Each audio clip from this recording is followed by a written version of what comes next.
A few moments later. Om Swastiastu. Halo teman-teman, selamat siang. Salam bahagia. Tujuan kami berdirinya di sini akan mempresentasikan materi IPS tentang bagaimana pembangunan di Indonesia pada reformasi. Baik, di sini saya akan menjelaskan tentang bagaimana pembangunan di Indonesia pada masa reformasi. Kondisi masyarakat di awal masa Orde Lama terulang kembali di akhir masa Orde Baru. Indonesia dilanda krisis ekonomi berdampak pada terjadi inflasi, menyulitkan keadaan hidup masyarakat. Peristiwa tersebut kemudian terlahir masa Orde Baru dalam sejarah di pemerintahan Indonesia, yakni Orde Reformasi. Yang pertama ada profil pemerintahan. Profil pemerintahan pada masa Orde Baru berlangsung secara demokratis dari periode pemerintahan sebelumnya. Masyarakat dibebaskan mendirikan partai dan mengikuti pemilu dengan efektif. Di sini saya akan menjelaskan proses pembangunan pemerintahan B.J. Habibie yang hanya berlangsung selama kurang lebih 1 tahun. Fokus pada penataan kembali kondisi ketidakstabilan negara baik dari segi ekonomi maupun politik. Saya akan melanjutkannya.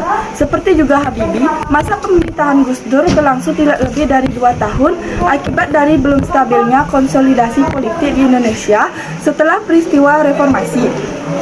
Terdapat 5 agenda kebijakan yang menjadi prioritas dalam Propenas, yaitu yang pertama, mempertahankan kesatuan dan persatuan serta meningkatkan kehidupan demokrasi. Yang kedua, mewujudkan supremasi hukum dan pemerintahan yang bersih. Yang ketiga, mempercepat pemulihan ekonomi dan memperkuat landasan pembangunan ekonomi berkelanjutan. Yang keempat, membangun kesejahteraan rakyat dan ketahanan budaya. Yang kelima, meningkatkan kapasitas daerah dan memberdayakan masyarakat.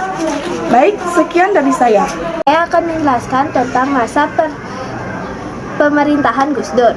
Masa pemerintahan Gus Dur berlangsung hingga diadakannya sidang istimewa MPR pada tahun 2001 yang memutuskan pemerintah Abdullah Wahid sebagai presiden dan mengganti dengan Megawati Soekarno Putri terhitung mulai tanggal 23 Juli 2001.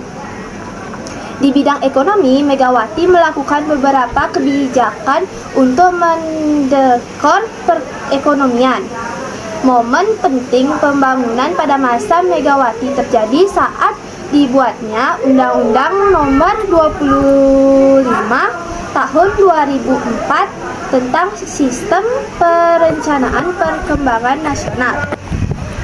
Di dalam undang-undang dijelaskan jika perencanaan pembangunan nasional dijadikan dalam rencana pembangunan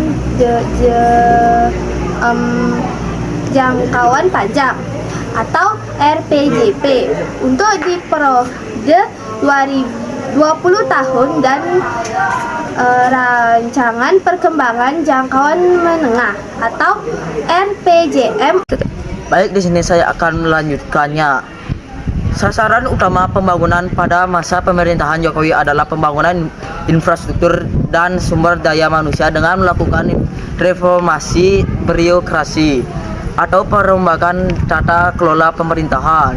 Pembangunan yang paling diamati pada masa pemerintahan Jokowi adalah pembangunan infrastruktur negara. Sekian dari presentasi kelompok kami tutup untuk para Mbak Santi. Om Santi Santi Santi Om. Salam bahagia.